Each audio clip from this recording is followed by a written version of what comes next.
Magandang hapon po. Narito po tayo sa Villa Pilar. At makasama natin ngayon si Emmy Villar. Ngayon, ating matatalakay o maintindihan kung anong uri ng pamumuhay ang AP Council. Bakit po ninyo napiling magkaroon ng ganitong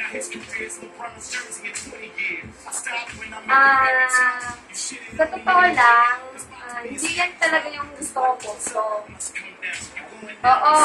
Kasi dapat talaga, kukuhanin kong course ay tourism. Ayaw ng mga magulang ko na mag-tourism ako. Hindi ko alam kung bakit. Kasi sabi nila, huwag na lang daw akong pumasok. Kung tourism lang din daw ang kukuhanin ko. Second choice ko naman ang mass communication.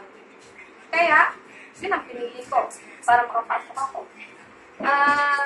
Sa 2 taon kong nag-aaral sa Lasal na kumukuha ng kursong mass communication, sabi ng iba, madali lang daw.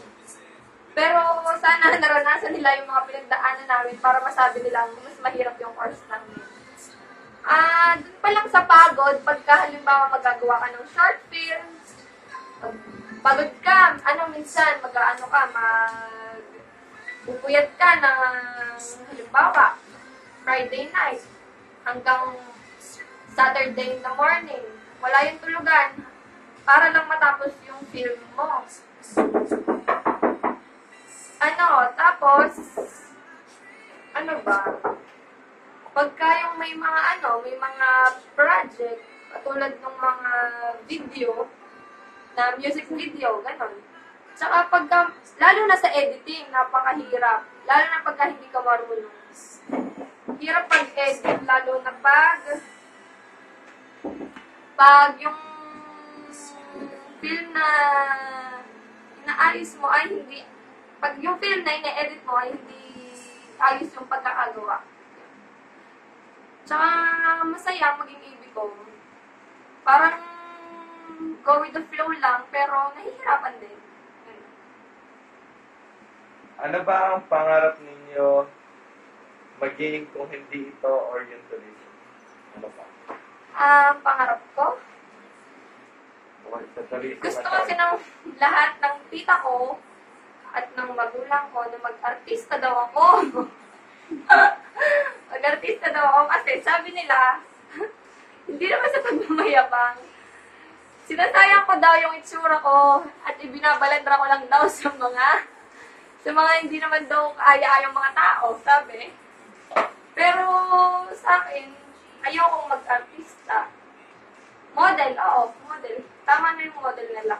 Pero yung kung sasabihin mong artista, kasi kasama na sa ibig-com? Hindi rin. Oo, kasama yun sa ibig-com, pero hindi ikaw yung artista. Ikaw yung gagawa ng film.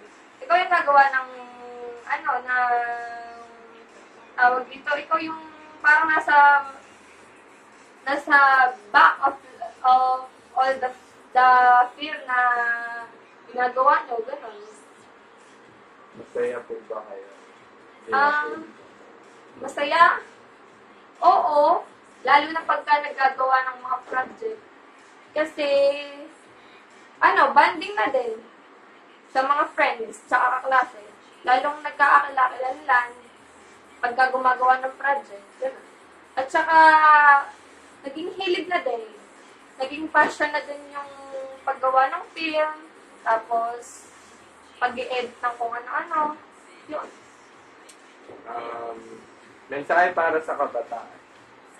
Mensahe para sa kabataan. Sabi ko lang, ako naman, bata pa rin naman ako, mag-aral kayong mabuti, lalo na mahal kasi ang tuition. Minsan, nagkakating, ganon. Pero, nare-realize ko din namang mali yung ginagawa ko kasi gusto ko matapos yung kursong kinukuha ko ngayon. At saka, meron naman akong pangarap sa buhay na gusto kong tuparin. Gusto kong makatulong sa mga magulang ko. Gusto kong pag-aralin yung mga kapatid ko nang ako lang yung gumagawa. Yun lang.